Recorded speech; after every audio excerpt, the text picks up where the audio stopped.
Eric. Okay, I just want to make sure he was here. All right. If everybody would have a seat, we'll get started. We're running a little bit late for the Air Medical Committee meeting. I'm going to pass the roll around and let everybody sign in that's here. We do have a few members missing, so I'm not sure. We have 9 members. So we do have a quorum. Okay. The items that we have on our agenda today. And just as a reminder, this is being broadcast on the internet. So if you have any comments to make, please come up to the mic, introduce yourself, speak loudly and clearly so that everybody can understand. In the EMS meeting a while ago, when I was sitting kind of back towards the end of the room, there were lots of little private conversations going on, and it made it very difficult to hear what was actually being said up here. So I would ask if you have some private conversations or comments that you try to get back away from the audience so that you're not disturbing anybody else's ability to hear what's going on. Okay, the number one item on our agenda is the status of and the revisions to the DSHS Memorandum of Agreement regarding EMS and medical providers' response to disasters. This has been on our agenda for a while. We didn't discuss it the last couple of meetings, and we were hoping to have an answer from the state today, but I think we might have a better solution. How are you guys? My name is Eric Epley. I'm here today. STRAC is the state coordinating office for the Emergency Medical Task Force, the EMTF program. So Victor Wells and his folks work, all the coordinators, that whole process works through our shop, and then we answer to DSHS for that.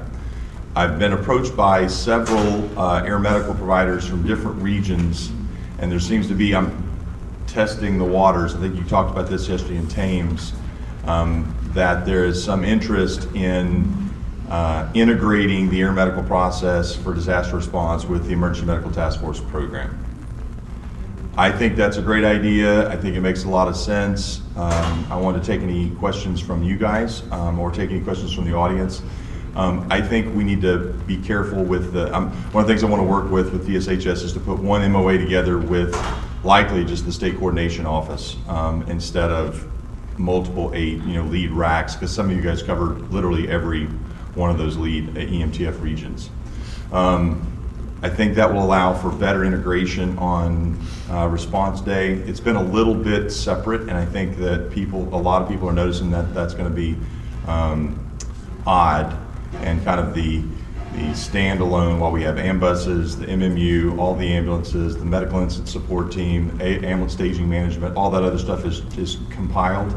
And the thing that I want to assure you is that the value of EMTF is that the leadership and the strategy is being developed by people who are in the profession. So I think that's one of the best things we've done is bring people who are actually doing the job. The group supervisors for the MMU have to be ER nurse managers, right? So you're seeing that kind of continuity from the genre that you're in, so that I think that'll be helpful. The offer on the table today that I wanted to make to you guys, and we can start working quickly, is to put together an EMTF air medical working group to work specifically on this. We have an AMBUS working group, we have an MMU working group, and so this just allows you guys to bring the right people together to talk about some of those things in a more structured, formal way to pass discussions back and forth. This should help speed. This puts it front and center in front of DSHS with respect to the MOA, and we have the ability to kind of help with that. So take any questions. Jack, good? Thumbs up? Happy. I think Alicia has a question up here.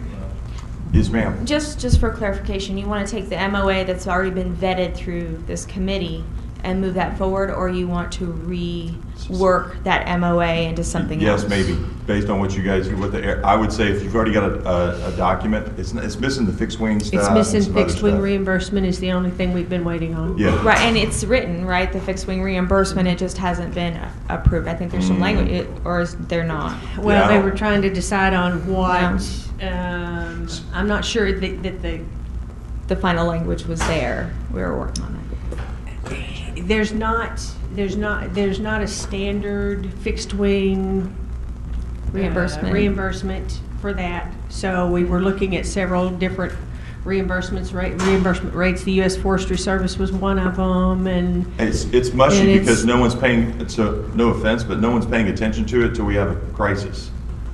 exactly. And we've been pushing on this softly so it's embarrassing because I went through the 4 or 5 disaster years. committee in my committee yesterday, and there were about 18 recommendations. Almost all of them have been done, and we're ready to move on. There are 2 left: Regional Medical Operations Centers, RMOCs, and the Air Medical MOA. And I looked at that thing, and we even had the chart with the type of aircraft and the reimbursement hourly rate and all that stuff, and that was from 2007. Right.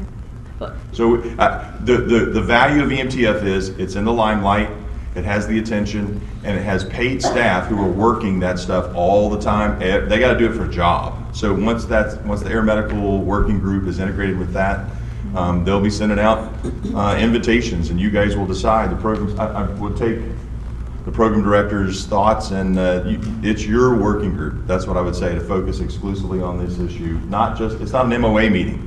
It's about how are we should we type all the airports, on the coast? Should we make type 4s and type 3s? We've had these discussions before. So there's been some work in Thames done with this. There's been some work in the disaster committee. There's been some work here, and this would allow it to be bundled and consolidated in one place and then firm it up. it'd be nice when the working group gets done with some of that language before it's pushed through to EMTF to be done, to come back to a joint meeting between air medical and disaster and really look at that. It would be nice. And my comment to that is, yes, it would be nice, but I think Right. it's very likely going to delay the process that we've already been delaying for 7 years or 5 years now. I Right. think it's been. The And I guess programs- we have to trust the people that we put on that working group to act in the best interest. There's not any reason we can't, I can't give you a Right. phone call and say, here's what we're looking at and get your opinion. So to give you an example, the But that's- Ambus, there's 13 Ambuses in the state. There's 13 with a couple of 2 or 3 reps. There's like 40 people come to that. It's the chief who owns the Ambus, right? And his lieutenant or captain who runs the Ambus for their department, and maybe somebody else, right? So the Houston Fire sends the assistant chief plus, so you could send your program director, or the program director say, you know what, this guy is really in charge and he has my authority. But you can make this, it's up to you, but it really is a way to, remember the meeting we put together 2 years ago in some long hallway, we walked forever. It was at the EMS conference. We walked for, with Rick Bays. That was a pretty good group, but there's also some operational people that might also be beneficial to have there. So that's my point, is you guys get to decide. And once you put that team together, that working group together, we'll make sure it's staffed, there's minutes taken, we're following up on tasks. I think you'll be pleased. And Shirley, we did talk about that at Thames yesterday. Sorry, I forgot to tell you that. Sorry. And what we're talking about doing was Eric was gonna, we talked about it yesterday, once we got the go-ahead, try and put the right group of people together. And when we talked in Austin, in the meeting he's talking about, I think part of the problem with the MOA was all the extra state stuff that had to go along with an MOA was a lot of the language that we didn't like. And that doesn't have to be in this one. So we can scratch that stuff about other testing that was required and stuff that the state of Texas puts in every MOA. So I think it gives us the opportunity to work directly with them and build an MOA that we want to see. And I think if you put the right people and right representation on there, and we can do that through Thames, we can do it through the Air Medical Committee, however we want to do it, it gives us the opportunity to build an MOA that we want and that'll work. So, and it gets us out of some of the delays and going back and forth between having to come back to this meeting and trying to get that done. So, I agree, and by the way, that was Jack Sosby, since he forgot to introduce himself. Jack Sosby with Thames, so there you go. So the final thing I would say is we can meet daily, weekly, monthly, quarterly. That's really up to the work group. Victor Wells will be contacting, let me ask you, how would you guys like us to put the invitations out for that group? To the program directors? Or do you want to send it to Thames and we'll send it out? There we go. So Victor will contact Thames and say, we're putting together the CMTF working group. Please send us the representatives you'd like to be on that working group. The first meeting we'll have and talk about the structure. The value is we focused on this MOA.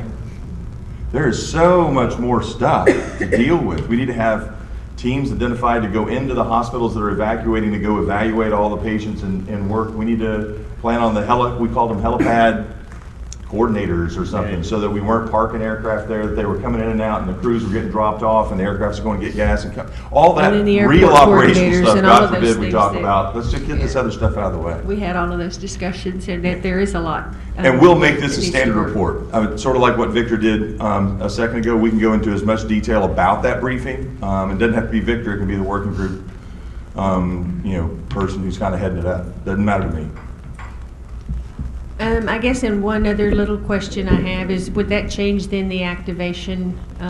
If there was I a think we should disaster, it would be I would make it better for you. through the EMTF? Yeah, Right. okay. If better, yes. If not, if you want it the way it is now, because that's working perfectly, then no. Yeah, that's the point. You're kind of the kings of your own kingdom at that point, because the EMTF process is really about, the AMBUS, the way we activate the AMBUSs came from the AMBUS owners, right? And we all hashed it out, came out with a really pretty easy system, I think. So, Can I just say something? Yes, sir, please do. Thank you. My experience with air ambulances up in Pennsylvania, if you remember the nickel mine shooting, which was at a Mennonite school up there. Yes. One of the biggest issues that we found from that is because there were so many air ambulances coming in. Now, I understand a disaster response, but these mini MCIs, bus accidents, those kind of things where you're bringing in 7, 8 air ambulances, someone needs to have ground control over all these ambulances, because then you throw the news media in there too, and it became very dangerous.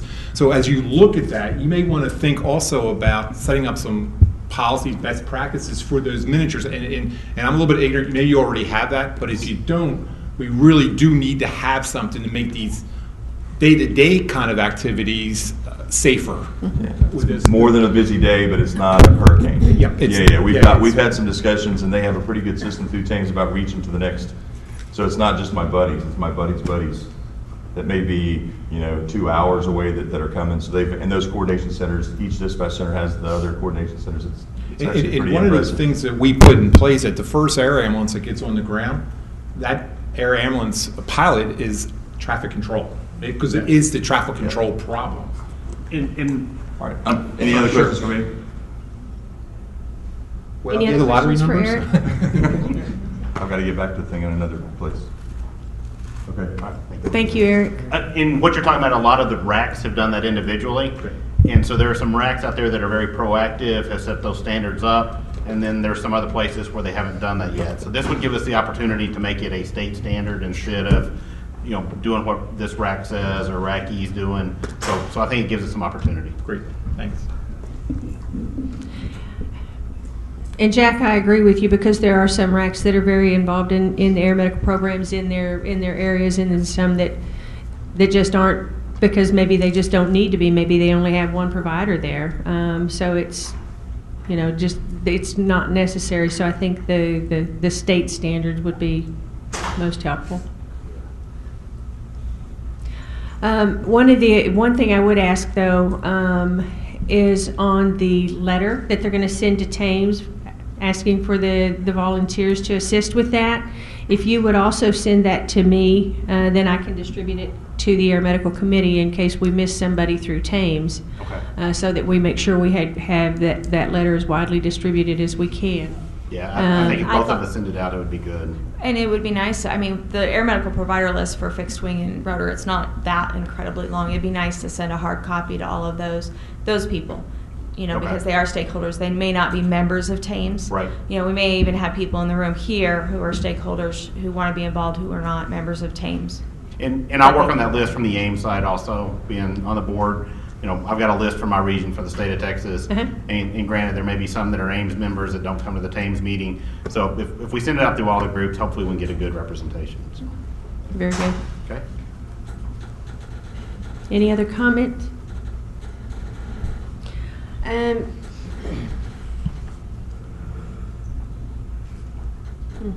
So I guess my question at this point is, do we need to vote to move forward with the EMTF proposal to add air medical to that group, so that we and to form a work group?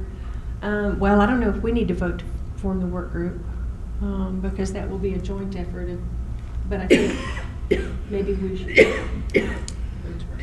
vote to participate in the EMTF as far as the MOU goes. I'm not sure how to word that so that we don't get in trouble with it, but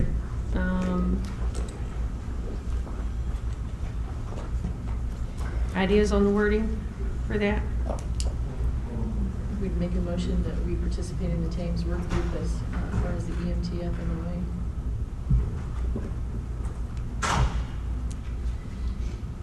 Okay, when we get down to,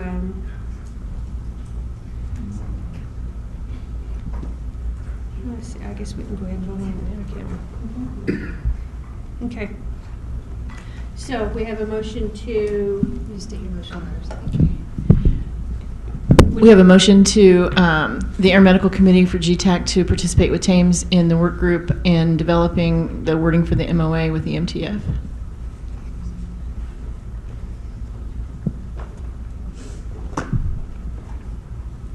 I second that motion.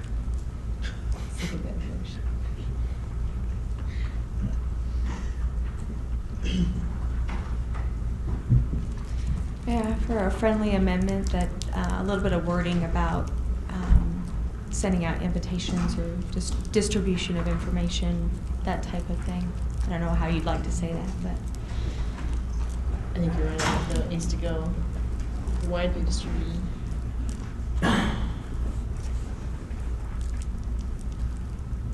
Okay, I'm trying to get this language down here so I don't mess it up.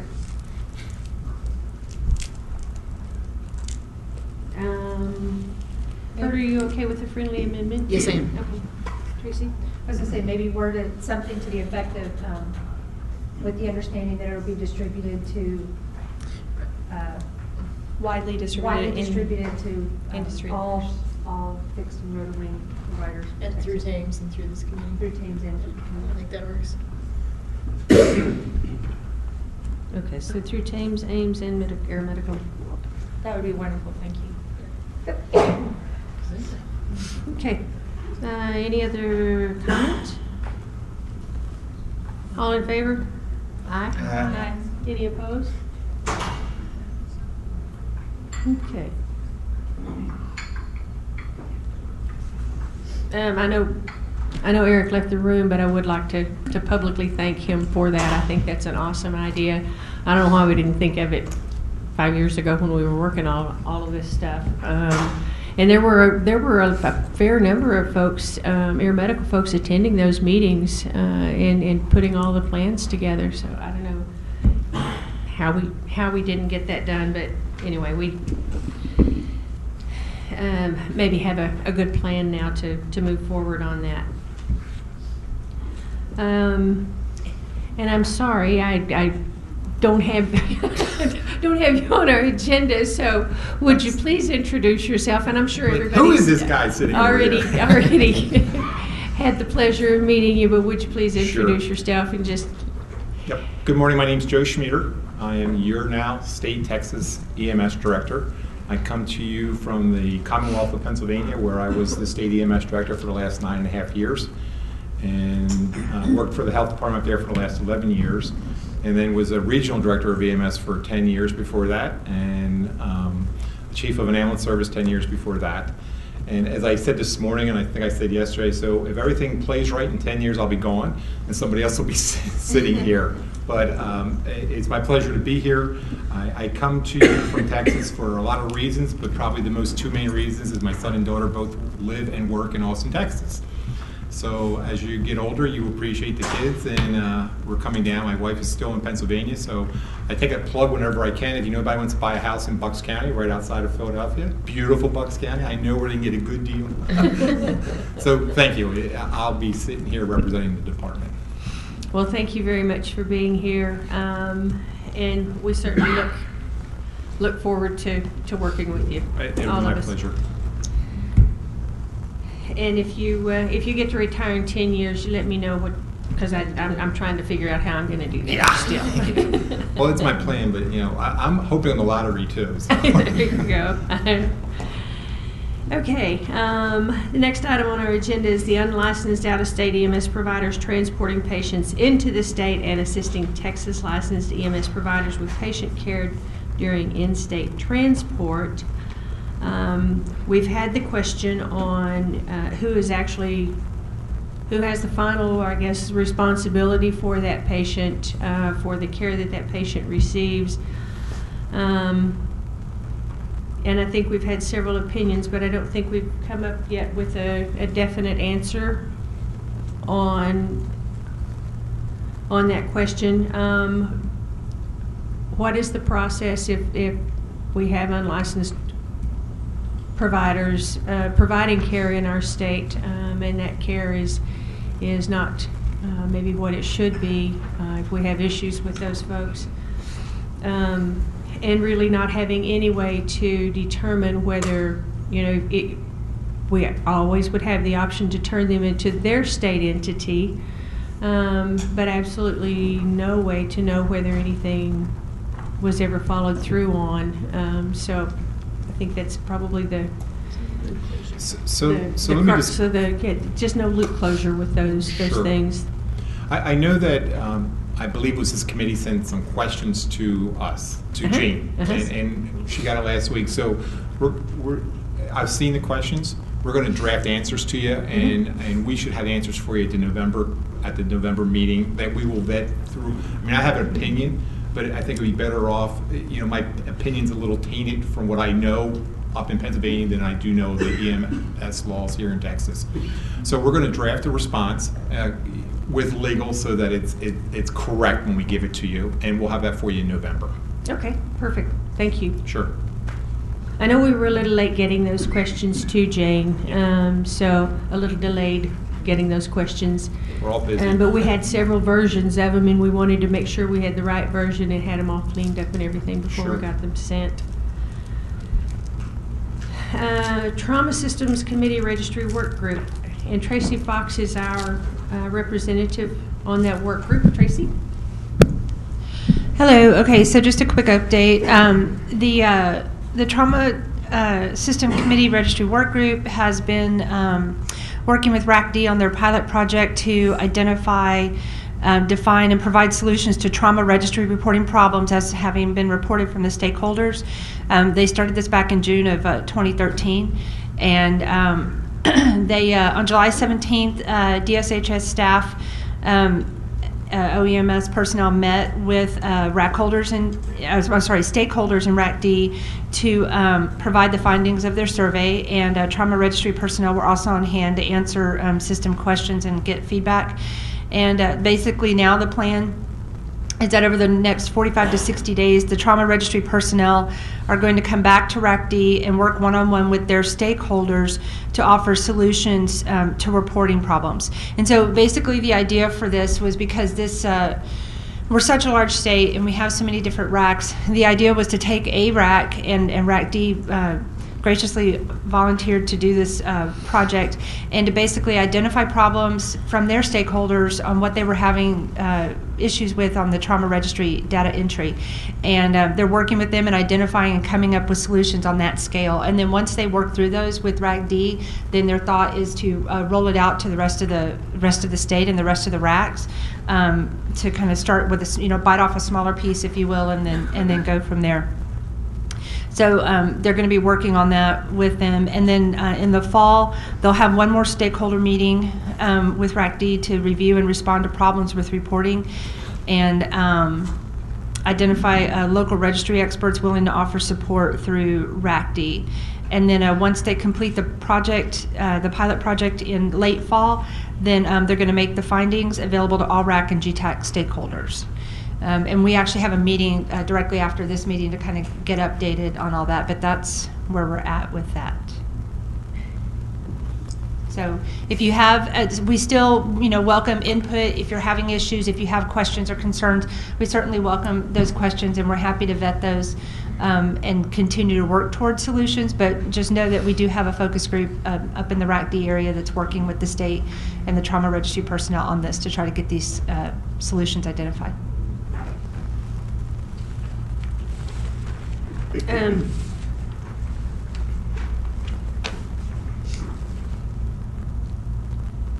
So if we're having issues with the trauma registry and the submission process, then we just need to contact you. You'll take them to that work group. Yes. And try to get us some help with it. Yes.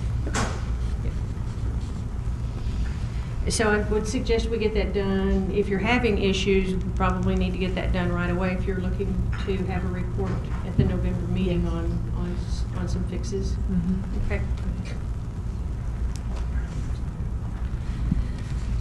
Okay, number 4 on the agenda is update on the status of the draft revisions to EMS Rules Title 25 and it's Chapter 157, and its comparison to the Model State Guidelines published by Ames. We had the opportunity to go over some of those differences with Jane, some of the because we feel like the model that our version of the draft rules is a little more in depth. There were a few areas that we didn't cover that are covered in the model state guidelines. And so I know I heard Jane say in the EMS meeting that that whole chapter hasn't been touched. It's been pretty much on hold. And now we have some things that will be, I guess, added to the whole chapter in regard to the Senate Bill 8 and House Bill 3556. 56. There was a fair amount of discussion on those rules changes in the EMS committee, and I apologize. My understanding was that was going to be on all of the agendas for this round of meetings. That specifically is not on our agenda, but the update on the status of the draft, I guess maybe we could sneak in some of those items under that agenda item. So I asked Dudley to hold over so that we could just get a report from him on the things that they're going to take to GTAC as far as recommendations go. And I had asked Starla if she could hang and we could kind of go through those, if you don't mind. No, not a going problem through at those all. again as you did in the EMS committee. Sure. For those folks that were not at that meeting. So Starla, can you pull those up? And let me just, Chairperson, let me just say that the plan from the department standpoint is, 15711 was opened for the rules because of Senate Bill 8 and 3556, and that's all that's in there. Our plan is once we get this moving along, is to open up probably all of the rules around EMS, because there's a lot of corrections needed. I know, and I've read some reports about other recommendations that need to be addressed, but if we try to address it all now, we won't get this done in time that we're required to do for Senate Bill 8. So our plan is later this year to start those dialogues and start putting that into some draft document that we can start reviewing with everybody and fine-tuning that. Understand. And I think probably one of the things that we as a group would be interested in knowing is understand that those are laws. We incorporate them into our rules. But there's some that may affect the air medical providers a little differently than it would the ground providers. Sure. So just realizing that there will be those differences, and that the intent is to work through those differences and make it workable for at least the majority of the providers. But since we all have to have an EMS license, I think it's important that we go over those and just look at them.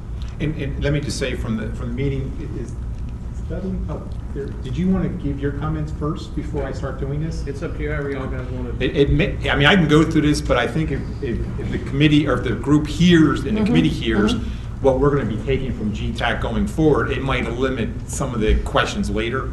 Okay, so yeah, and I think that's a great idea. So the EMS committee, after going through it, came up with 5 clarifications or language changes we're going to request GTAC suggest to DSHS for moving this rule forward. First is some clarification on the language. It's legal language, but we need clarification on how it's going to be interpreted for directly operated by a governmental entity.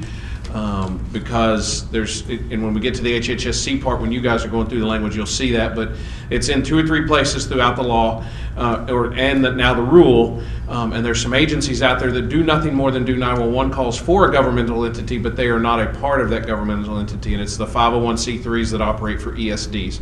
And so there's been a request to get clarification on that. The next is the surety bond language for HHSC for those who bill Medicaid. Medicaid, HHSC already has language and that they're going to move forward with, and that language has a number of things that are different than the legal language in the legislation, which thereby the language that's going to be proposed in 15711. Their definition of operated by a governmental entity is different, and their language on when you have to have the surety bond is different. So they're going to require it when you first enroll or when you re-enroll. And the re-enrollment period for Medicaid, I don't even know if they've said it, but I've heard it maybe 5 years. And DSHS is going to require a surety bond because of the way the law reads every time you reapply as a provider. So there's a chance that DSHS may require you to have a bond payable to an agency that's not going to require you to have that bond yet, if that makes sense, because it's a 5-year cycle versus a 2-year cycle. So you may come up for your relicense with DSHS before your re-enrollment with Medicaid. And Medicaid's not said you had to have the bond, but DSHS wants to see the bond that you're paying to Medicaid that you're not required to have yet, if that makes sense. So that language needs to get worked out.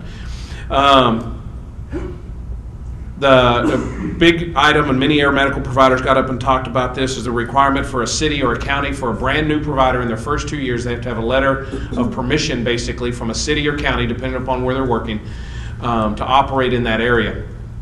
And they can't operate outside of that area unless it's in mutual aid or a disaster, or if they get a contract outside of that area. And that affects upstart air medical programs, because there are very, very few air medical programs that do all their flights within the same city or county. They usually span those lines pretty easily. And so we're going to ask for clarification on that. And then the last one was the clarification and or an example of a letter of credit, because that term's being thrown around, and we need to really make sure that's spelled out correctly so that when those things start being required of providers, everybody is crystal clear on what that is, so that their bank gives them the right tool. They don't pay more money to get that letter of credit than what they should have to pay, and those type of things. So those are the 5 things that we're going to ask for clarification on. Okay. Thanks, Dudley. So Starla, if we would go back to the top, and I'll just do what I did this morning with the first point. Perfect. Okay. So let me just explain to the audience and to the committee that anything in yellow is language right from the law itself. If it's underlined, it's new. If it's black and bolded, like you see with candidates, that's being removed from the law, from the rule itself. So, instead of being a candidate now, it's an applicant. Minor change is just really editorial. And if you just, phase on down to the next, I think it's AROs next. So one of the first biggest change, and let me just say again that, as I said this morning, Texas is developing the road. We are cutting the road through the hill. No one else in the nation has done what we have done here in developing these kind of requirements. So the threshold is a little bit lower now than you might expect it to be as we go forward. And our plan is, as soon as we get these up and running, is to reopen 15711 and That'll take time to look at all the other changes you want and then fine tune this to get it even better. And I think we're developing a model that other states will be using from us, because we are really cutting the road on this. This is cutting edge kind of stuff. So when you look here, you see there's a lot of yellow. That's the law itself, and the white we just cleared it up a little bit by an administrative record cannot be employed or compensated by another private company. And you know, I should have said from the beginning, this is all to address the fraud issues that have been going on in Texas. And I do have a little bit of experience dealing with this for years. In Texas, it's always been the Houston area. In Pennsylvania, it was always the Southeast, which is the Philadelphia area. In Pennsylvania, about a third of all the ambulance companies are licensed in that area. And in Texas, about a third of all the ambulance companies are licensed in the Houston area. And it's been an ongoing problem. Medicare, I mean, I'm not saying anything is not public. I mean, you've seen the indictments and the arrests up to $500 million of Medicare fraud. So this is government reacting to that. Now, I do believe from the data that I've seen, being in the office for 2 months, is that we're kind of peaked the bubble. About 2 years ago, the numbers were really a couple hundred services were coming in annually. And this year, before the moratorium goes in place, it'll probably be somewhere around 50. And I should say right up front, this law calls for a moratorium starting on September 1, 2013 till August 31st, 2014, where we cannot issue any new licenses unless it's for a 911 emergency response area, contracted by a municipality or whatever the case may be. So there's no exceptions to that. And we can't change that if we agree with it or not. That is the law. And I should say right from the beginning that understand the law, we have no wiggle room. You get a little bit more wiggle room when you get into the rules, but under the law itself, if the law says we jump 6 inches, we jump 6 inches. I mean, it is black and white, and we have to read it that way. So the first part was the AOR Administrator of Records. We call it AOR, you know, like EMS, we abbreviate everything. But they can't work for more than one. And again, that would be so that, you know, you and I could be an ambulance service and we have an administrative record working for both of us, that he gives you really bad advice that makes me stronger and puts you out of business, so I absorb that area. So we want to stop that. We want to make sure it's clean. We want to make sure the administrative record is qualified and understands EMS, that they're at least an EMT or some experience in related field, nurse, doctor, you know, something of that kind of nature, but it has to be related to EMS, and that they hold a license in Texas. That they pass the background check that we all go through when we get certified. And I am proud to say I cleared the background check to get certified in Texas. I don't think I looked too far, but no, I made it through. And that the administrative record will have completed 8 hours on an annual basis of some continuing education and on state EMS law, and we added in federal laws also. So we'll have to develop those courses, and I'm sure other companies will come up and do that. They will also have to take an initial program that we'll have to develop also on EMS in the state of Texas. So they'll have an initial course, and then they'll have the continuing education. The government entities are exempt from that, and we've heard testimony or input this morning that some people believe it should have been across the board. The law is the law, and it doesn't really matter what Joe thinks or anybody else thinks. That's, you know, it's kind of like what the law is right now. And under administrative record, if they've been doing this business for the last 8 years, they're exempt from this requirement. They don't have to go through all of this. And that would be the initial, correct? They still have to do they still have to do the annual 8 hours? The continuing, yes, they'll still do the continuing education going forward, but they won't have to go through all that other part of it. And I'll do like this morning. I'll stop and see if there's any questions, and then I'll move on to the next section. That's the biggest section on the administrative records. Any questions? No? You guys are being way too kind to the new guy. I do have one. On Okay. the 8 years, it says 8 years of experience. Is that 8 years with that agency or No. just total? 8 years of experience, and from our standpoint, is 8 years of EMS. They could have been a provider, a staff person, 8 years in that business. And I used an explanation this morning. I had a gentleman call me a couple weeks ago, and he said, I want to start a new ambulance in Texas, and he was worried about the moratorium and all that. And his question to me, could you answer a simple question, Mr. Schmieder? What does BLS stand for? And it was like, really? Really? You're opening an ambulance service and you're asking me what a BLS stands for. So that's what we're trying to address here. So this is from the administrative record, and you'll see that under the applicant later on. Quick, just Sure, kind of please. clarification. The experience, you want somebody to have some sort of medical license, right? So we have several programs run by air medical pilots. So it would have to be someone else within their organization, even if they've got 8 years. I don't know. I was just curious. Yeah, we didn't have that. We really didn't think about the pilot. Are they licensed under the state of Texas in the medical end? No. Then my answer would probably be no. They probably So wouldn't. they'd have to pick a clinical manager or someone else within their organization to be that person. Yes. Okay. Yeah, it's got to be related. It's got to be an EMT or related to EMS, delivery of EMS. And they got to be licensed in the state of Texas. That's the other requirement. Okay. Starlet, we can take this trip on the road. She's doing a great job. Can you go back up just one quick? Sorry.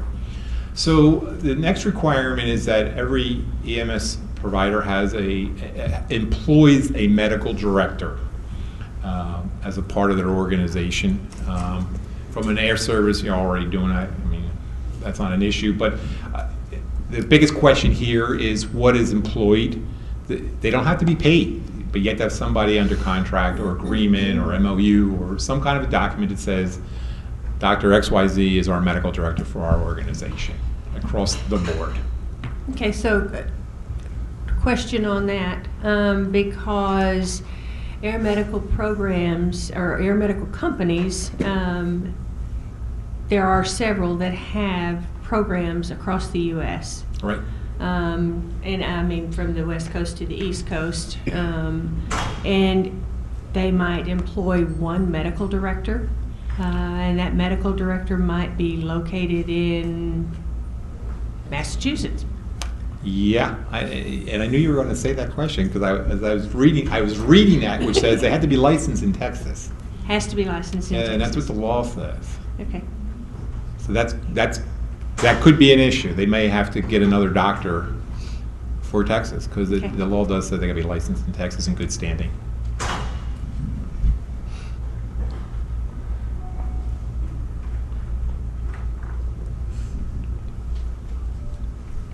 I'm just writing some notes here. Sorry for the pause. Thank you.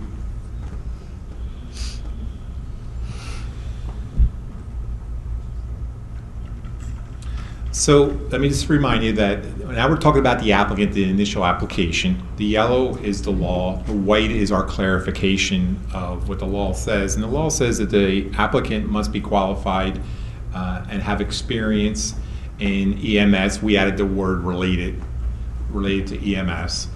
And then down here, there's 6 requirements that we're putting in the rules. One is that the manager and staff documents that they understand and read the laws and rules of EMS. Acknowledge experience in recruitment and retention. Acknowledge experience in the policies of dispatch, medical control and quality assurance, and budgeting and financing.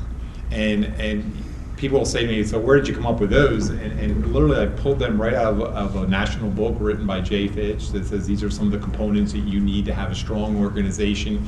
And I don't think any of them are crazy. And if you're going to start a service, you kind of need to know these kind of things right from the beginning. And this goes back to what does BLS stand for. We're not looking, this isn't difficult, this is a check the box, show us a CV, a resume, something that says that you have these experiences. And for the bigger corporations, show us that you have a human resources department that's going to handle the HR issues. You have a budget department. So we're not expecting the CEO to have all these qualifications, that somewhere in the company, in the corporation, you have all those components. Just good business practices. It just kind of makes sense, doesn't it? And before I go on, is there any questions on that?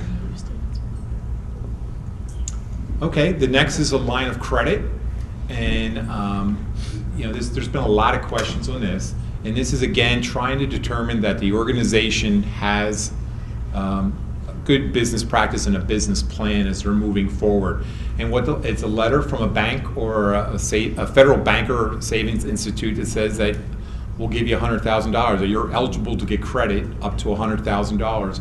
Now, this is for startup companies, and it goes for 10 years. Again, government entities are excluded from this. But for the first 4 years, it's $100,000. Then it goes down. The next 2 years, it's 75. The next 2 years, it's 50. And the final 2 years, it's 25,000. At the end, after 10 years, you don't have to have this at all. And this is not a security bond as much as it is. It's a letter of credit saying that you can get this, and you got to produce it and show us from the bank that from a federal institute that it came from. And that is strictly startup companies.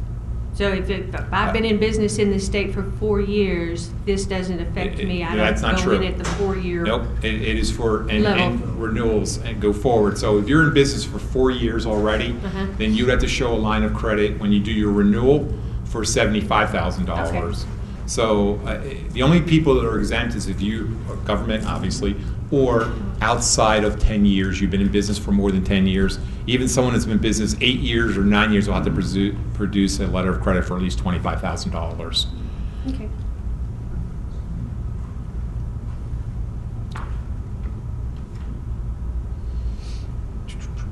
So this is probably one of the bigger people the biggest section we keep getting questions on is the $50,000 security bond that goes to HHSC if you're participating in the Medicaid program.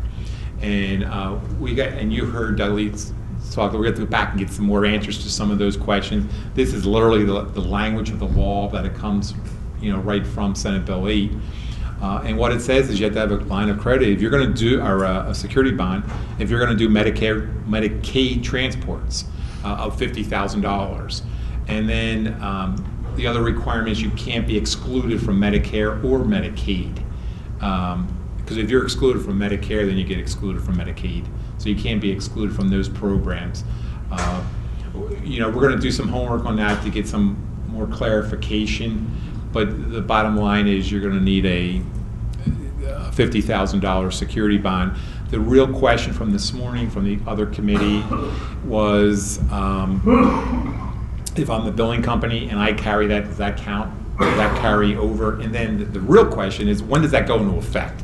Their language is on renewal, you produce it. So if they renew every 4 years, 5 years, whatever that time frame is, and we do a license every 2 years, how does that work? So, I have an opinion, but I think it'd be better off to let's get the legal review on this so that we're all saying the same thing. And we'll work with legal to get an answer and get that clarified. We might have to change some language in this as we go forward. There is, as the process goes, there is an opportunity to tweak the rules. We've already started the approval process because to meet the deadline to have this in place by June next year takes a little bit of time. So we've already started this, but there's a comment period where we can tweak it. Okay. Probably the next biggest section is the approval letter from local government. If you're a county or local government, about is this a valuable service? Do we need it? It's another word for certificate of need. And there was some really good discussion this morning about that, and the air business. And I am sure when this was written, nobody was thinking air. We were always thinking ground on this one. You pick up and you could be picking up from farther out, bringing back all those kind of things. So we need to do a little bit more research on this and get this cleared up a little bit. But what it says is that a municipality has to approve it. They got to show that it's not oversaturating in an area. It has to show that there's a need for it. we've gotten questions from the municipalities, associations, the county commissioner, or county judges and those things, saying, you know, what exactly are we talking about? So I am sure we'll be putting together a best practice guidelines as we go forward. One of the recommendations after the meeting this morning was to talk about bringing the RACs into this, which kind of makes a lot of sense to me. That, you know, they have a interest, and it might be an unbiased interest too. You know, it's always a little bit harder when you're bringing people to the table that have a vested interest in keeping you out. So we'll do some more clarification on this. But again, this is the law, and it doesn't give us there's not a whole lot of wiggle here. But we'll get clarification on that, on what does that mean, because it does really affect the fixed wing as well as the rotorcraft around the state, because the whole purpose of that service is to go farther than what we can by ground. But when I read this, to me, this says if you're going to put a base in another town, in another city, you have your base, and I'll just use my own program as an example. We have our main base is, I guess our first base is in Lubbock. We have a couple of other bases.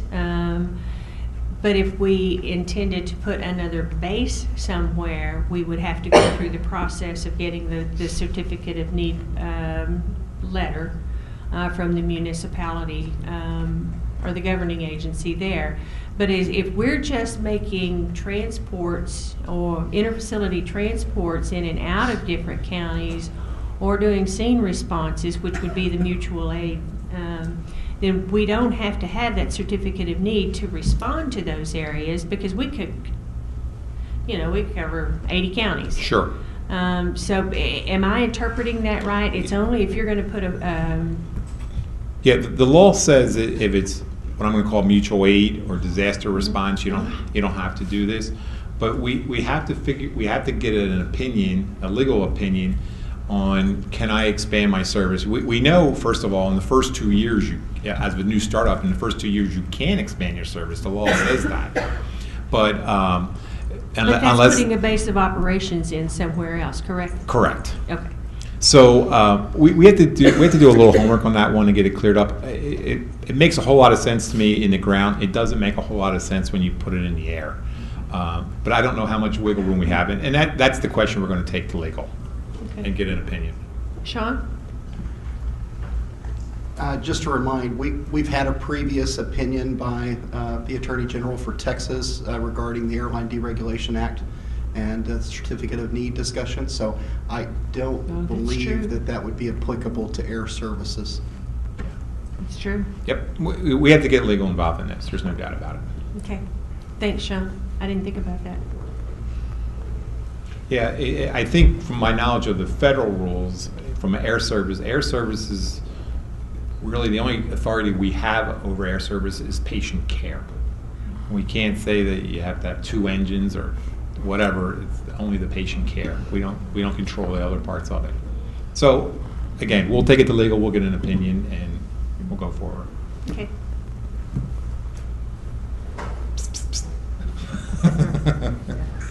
I think that's. I think that was the last one. I think that's the last section. Is there anything else there? Let me see, emergency service connected. Yep, that's it. Yeah, that's the last one I had down on my list. Sure. Okay. All right, anybody have any other comments or questions for Joe on any of these? Yes, sir. Tom Clausen with Halo Flight. Does the moratorium affect any additional assets or licensure of new assets, bringing? What do you like having a helicopter or on a service that you already have in place? That's correct. No, it's only for a new license. Okay. And I guess that would be another part of that whole certificate of need issue, because if I'm putting a base in another town, they're going to be on the same license that I already have. They'll just be in addition to that license, so it wouldn't be a new license. Right, it's not a new license, and as long as you're more than 2 years, you can expand So as long as it's on the same license, it shouldn't. Shouldn't affect it at all. It shouldn't affect it. Yeah, okay. Okay, any other questions? Out of curiosity, on the initial license, can you initially license multiple bases or whatever, knowing that you can't expand for 2 years? Are you allowing initial licenses to have, I'm just out of curiosity. Yeah. You know, 3, like on the ground, it would be 3 ambulances, you know. So an initial license for an air medical provider could have 2 fixed wing planes, and Well, then they couldn't expand for 2 years. From one station, not a problem. My read of it is if I'm going to open up, you know, get a license in Texas, and I want to open up in Houston and Dallas, then is that one license, or is that one license with 2 locations? And I would suspect that that would be one license with 2 locations, but I think you would need approval, since it's new, from both locations. That would be my read of it. I could be completely wrong on that. That would be my understanding of it.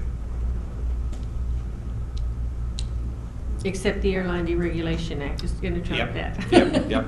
So it's not going to matter. Yeah, the whole air part of this, I'm not sure was considered when the rules, or when the act was written, and I don't know. Dudley, would you? Yeah, Dudley's it's- not here, so yeah. yeah. So I don't know. I wasn't here for that discussion. Yeah, and What was that, Jim? I'm sorry. certainly our Do you know legal, When Just the, directing our panhandle representative. that's okay. When this law was written, was there any discussion about air ambulances? No. Yeah.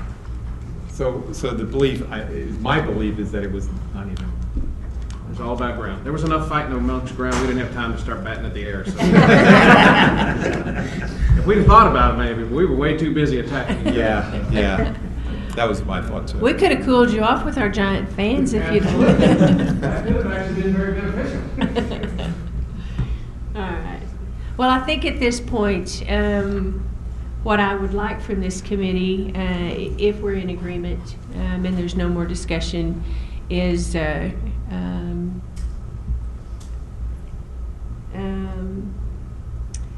support of the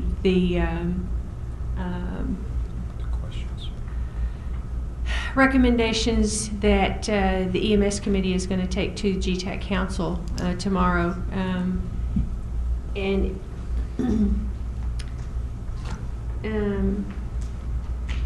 those would be the issues that Dudley brought up yesterday. So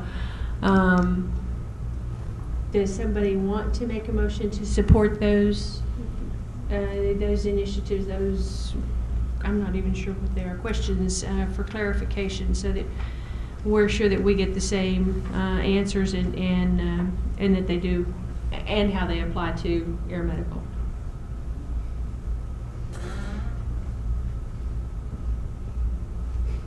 No? Okay.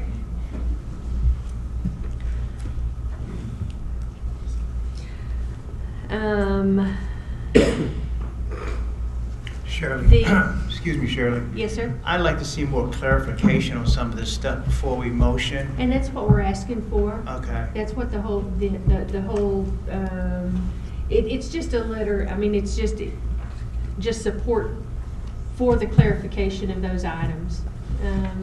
And that's what they're gonna be working on So for we're us. going to be supporting the EMS committee's questions. Uh-huh. Mhm. And the clarification of those items that we just went over. So, and maybe we don't even need a vote, I think. But I think there is one additional question, is the whole part about deregularization, and what impact does that have on this law? Yep. From the other Attorney General's position. So I think we will, if you're okay, Dudley, we will tack that, the effect of the Airline Deregulation Act on all of those changes. Okay, the last 2 items on our agenda are somewhat similar, I think, and it has to do with allowing students in a training program to participate in credit doing clinical rotations actually outside of the state of Texas. We have schools that are right on close to state lines towards Louisiana, Oklahoma, New Mexico, where it's much much easier and much more obtainable to get some of those clinical rotations done maybe at a service that's just across the state line rather than getting them in Texas. And the difference might be having to drive 35 miles into Louisiana as opposed to driving 200 miles in Texas to get to those places. And just getting credit for those in the past, I don't think that's been a possibility, and we'd like to see some change in that and allow those students to get credit for rotations that they're doing in the other states. I think if the objectives for those rotations, those clinical rotations, are set and they're written, where they obtain those, to me, and this is my opinion, it is not quite as important as just the fact that they are getting those objectives completed. So I think we're looking for some clarification of the language, and that's already in the rule, and it's section 157.32. So just if we can work towards some clarification of that rule. Yes, Sean?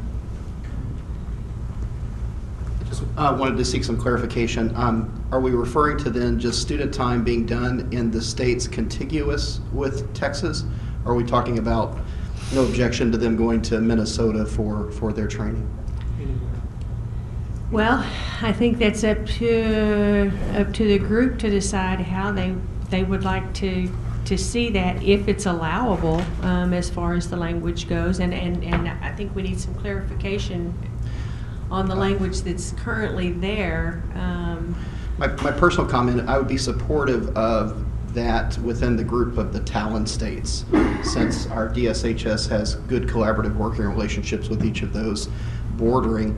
I think if we start to open up to further reaching states, it may become more difficult for the state to investigate incidents that might occur. Mm-hmm. I mean, we've all seen, I think in the EMS magazine, not our state magazine, but in some of the national journals, there's probably no less than 4 or 5 fraud cases going on with EMS education in the country. So again, I would recommend support of those bordering states working collaboratively with Texas, but I think we may be putting an undue burden or an unenforceable burden on DSHS staff to investigate things further out. So that would be then the 5 states? Yeah. Okay. That'd be my recommendation. Well, and if we're talking about logistics and it being easier to get to a bordering state as opposed to in our own state, that makes perfect sense. Going to Illinois is probably not going to be closer. I know, personally, I've precepted students from Alaska, and their reach in that state and what they're able to clinically provide as experience for them. They're struggling a lot there. Maybe even if we could add language that the contiguous states, were there, and then if a state established, communication or a direct line with the state, that it would be maybe the state's discretion to add other states based on need. If you establish a working relationship and felt comfortable with that, sure, that maybe that would also be an option. As a former full-time EMS educator, the difficulty, of course, is that some states that may not have signed on to National Registry as their core competency of skills, you may be delegating a practice to a student to perform a task that he or she has not been properly trained or educated or prepared for to perform that task on a patient in Texas. So, like I say, it's just, I'm happy to support them sending their students to Texas, but I think for our Texas students, we want some type of control. And I think it's worth saying that I think with the accreditation of the ALS Institutes and the National Registry testing process, I believe the numbers are around 90% of all the states are using the same process. and we got plans, and I think it's not far out to say that probably in the next couple of years it'll be 100%. So I think your point's valid, that we're going to have to look not just borders. We might have to look, because everyone's going to be doing the same thing, and I'm assuming that other states are having the same dialogue now too. So I think Joe Schmieder's opinion, from the state standpoint, I believe that a state should encourage education and valid education that we can validate and not worry about so much where it's coming from. But I don't know your law enough to say we can do it or not. I can tell you we've had a lot of informal discussions about that in the office, and we will continue. As soon as we get through this Senate Bill 8 and get this thing in place, we really got to look at all the rules and try to open them up to give us the freedom to do what we need to do. And education, we all know, it used to be you just went down down the corner, did your training, but boy, the whole system has just opened up drastically over the past couple of years with online and all that kind of stuff. But the secret has to be valid education, that we can verify that it's good and meets standards and all that kind of stuff. And Those are the questions. okay, so I think that clarification of that Yep. was sent in those questions that we sent to Sure. Jane, so we can get the clarification, and then we can look at maybe needing to change it or exactly what we And I need to think do it's gonna from there once we require- have the clarification. It's going to require all of us to think about that and figure out how do we do that in Texas to make sure that we have good, validated education. And you can't leave it up to me or the state. I think it's going to be input from all of us to make sure that we do this and do it right. If we're going to open up this rule, let's do it right the first time, not have to keep opening it up all the time. Okay. Eddie Walker with Life the MS Academy in El Paso. This has been a subject that has been near and dear to my heart, and that I've been harping on for about the last year and a half. In El Paso, my students have the opportunity to do rotations with Life EMS in El Paso. They also have the opportunity to go to Bastrop, Texas, 630 miles away, to do rotations. It is closer for them to drive to Phoenix, Arizona than it is to Bastrop. With the Education Committee, what they recommended is that it be opened to all states. And the reason for that is because of the proximity of larger cities in states that are not bordering ours, that are accessible to students, not just in El Paso, but if you look at the extreme eastern edge of the state or the extreme northern part of the state, there are larger cities. I mean, you just go through Oklahoma and it's about that wide. And you get up into, was it Nebraska's the next one? Kansas, okay, all right. Well, we need to At least nail I that know we class. have Nebraska. Okay? You I know obviously we don't have teach that. geography, right? Yeah. He didn't say Pennsylvania. But it is something that absolutely is needed. As an EMS director with a service in the past, I too precepted students from Alaska, and Alaskan students are bound by law to not be able to do rotations in their state because of the low volume of calls. They are required by law to go to the lower 48 at their own expense and do rotations, and it cost them a lot of money, and they were willing to do that. My students are willing to drive to Phoenix, 425 miles away. They're willing to drive to Albuquerque, 245 miles away. They're willing to drive to Bastrop, 630 miles away. They're even willing to drive to Beaumont if they could get rotations. But I submit that there is no reason to be able for them to have to do that when we have sites that are so close to El Paso. And I would ask that the state seriously consider allowing that to happen. I mean, we have in 773, we have the liability clause. Mm-hmm.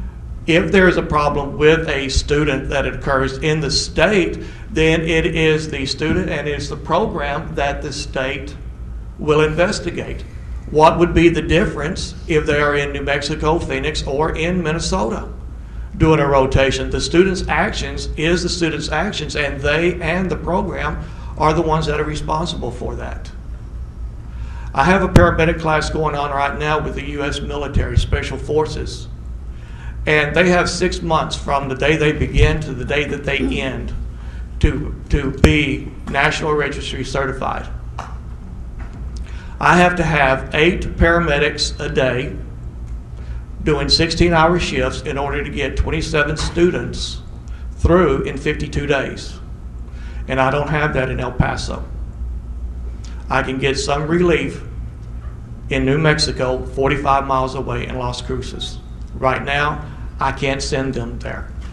And I'm asking that the state allow us, not just us, but all the other programs that border other states, even if they don't border other states. If Austin Community College wanted to send them to someplace other than Alaska, then they should be able to do that.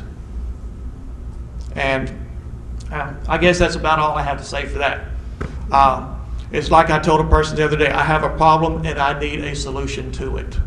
Give me the solution that I need, and I'll shut up until something else comes along that I'll talk about. All right, do we have anyone else in the room from teaching institutions that have the same issue? Just curious. And I think if we were going to, if that rule is interpreted to include other states and not just the states contiguous around Texas, maybe add the caveat that they've got to be National Registry states, so that we are looking at the same standards. And I guess in a few years or whatever time frame, then they all will be, so it won't matter. But I think for now, I think that would be maybe desirable if that interpretation comes sure, back. It makes a whole lot of sense, and I would hope to bring to Texas that, you know, we spend a lot of time trying to keep the bad people out, and I'd rather spend the time on taking care of the good people, because the bad people are going to keep trying to be bad. So let's not sit up all night trying to develop the perfect mousetrap. It's going to keep them out, because we're not going to be able to do that. There's going to be another approach. I agree. Okay, so we'll wait on the determination of that rule. We are open for general public comment. Anybody and everybody.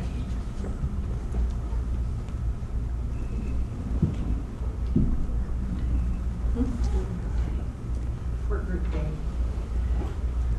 for the Putting rules. together for the rules for the model state guidelines and an 8-hour sit down. We had identified in reviewing the model state guidelines in comparison with the draft that we submitted to the state. We identified a few areas that we did not cover in our draft, and would like to put together a work group to spend probably an 8-hour day. Hopefully somewhat centrally located, but we need volunteers to work on that to try to get those areas, those items covered in that draft. We can submit those per Jane. Once we get those drafted, we can submit those as an addition to the draft that we've already submitted.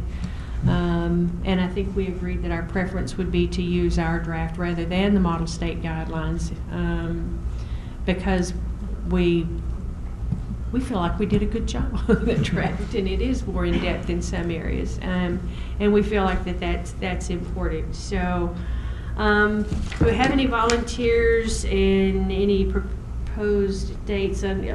Alicia has led this whole charge for those of you that don't know. So.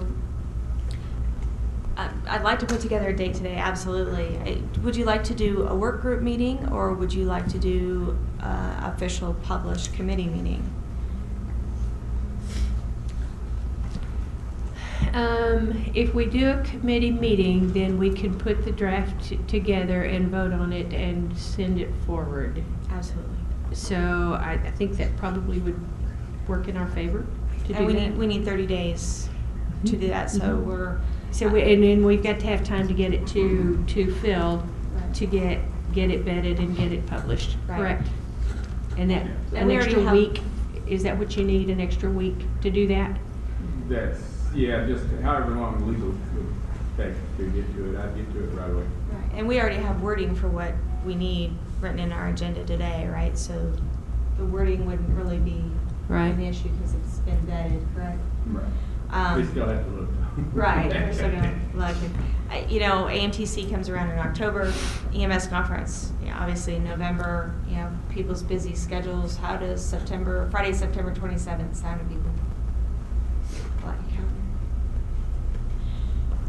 And would you like that, like, centrally located? Are we looking at Austin, maybe at one of the DSHS offices, or are we looking for a host agency? So just know that Dudley's having a meeting up in the Houston area on September 27th Dudley? to discuss the non-emergency transport, just so you're aware of that. Okay. I thought that date rang a bell. Right. And I think the only thing that I would suggest about trying to do that on a Friday is that air travel on Friday afternoons is kind of difficult sometimes. Okay. So if we could, and if that's the date that's the best, that's the date that we'll just deal with the other issues. Other than we are going to need some key folks there. So, Then we're either looking at that week, the last week of September, maybe the first week of October, so that we don't. if we pushed it to Thursday or the October the 3rd, that's on a Thursday, is that a horrible day?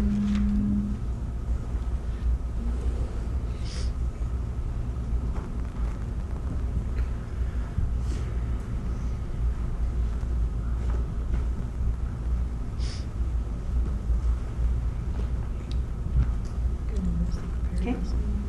So do we have any volunteers that would, and I think we could try to do it here in Austin, maybe, because travel in and out of Austin's typically pretty easy. We'll see if Jane can find us a room to meet in over at the offices that where we were the other day was not bad. It probably would work quite nicely, so see if we can get something arranged. Okay, so we're looking at like a posted meeting on the 3rd. Uh-huh. Awesome. And you want to make it a 9 to 3, 9 to 4 Whatever posting? works well for people flying in. Does 9 work well for people flying in? Do we need to push it to like 10 to 4 working lunch? Anything? We'll figure that out. We're gonna do the meeting on October the 3rd. We'll get the hours based on the volunteers that we have, and I'm not seeing a whole lot of folks volunteer, so it may be Alicia and I doing it again. Shirley, Yes, ma'am. could you remind us what the topics of what was missing? Do you have those handy, the areas that? There were 13 areas that were missing, and I don't have it handy on my tablet, but I know some of them were like updating the 95th percentile weight has been redefined. Yeah. You know, some of it was, just little bits and pieces like that. There was one piece of clarification that Jane had asked for when for the life of me, we can with the meeting, we can republish that document plus the model state guidelines, and the last known draft. From the Model state guidelines are available on the Ames website. I was just trying to remember. So, Yeah, I'm sorry. I don't remember either. Don't have it in front of me. Okay. So we have 11 minutes and 55 seconds left for our meeting. And I guess the other thing we need to do is we will work with Thames on getting that letter out for the EMTF work group and get some folks involved in that.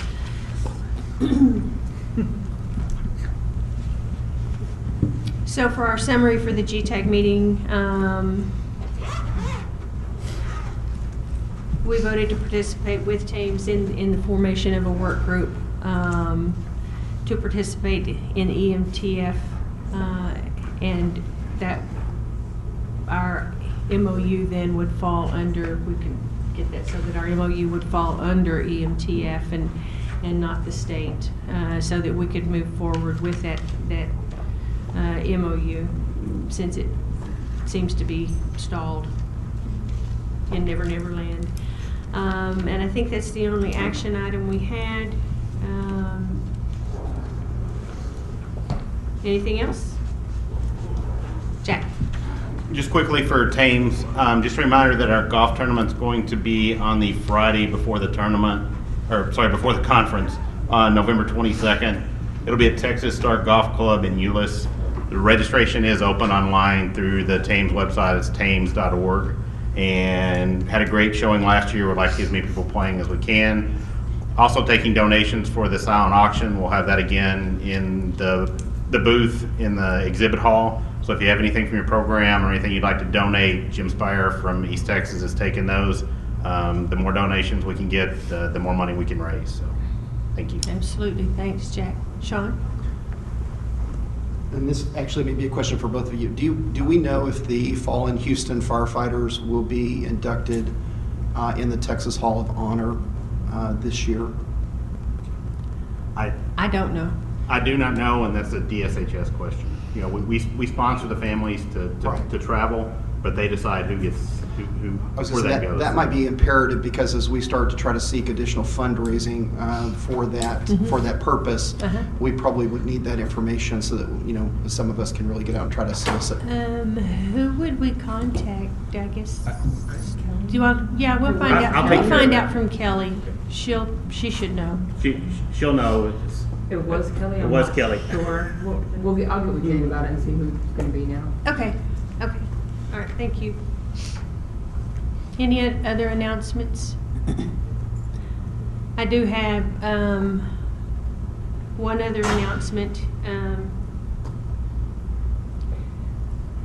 But first, I want to just really quickly, the agenda items for our next meeting. If you have any other items other than what we've discussed today that you would like to see on the next meeting agendas, please send them to me.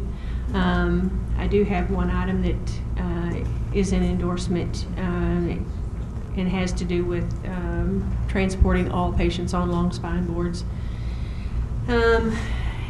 And our next meeting, of course, will be at the state conference. I don't have the date or the time yet, but we will. That will be on the website as soon as that's all determined.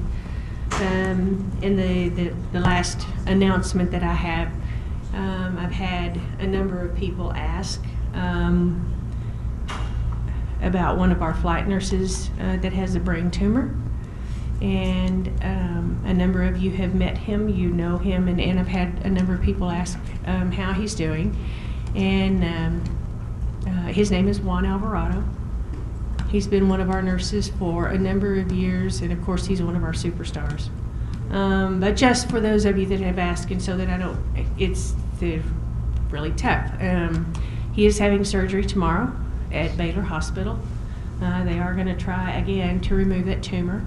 And so we just ask for everybody's prayers and support for him, his family, the doctors, the nurses, and hope for a good outcome. So that's all I have. Meeting adjourned. Thank you.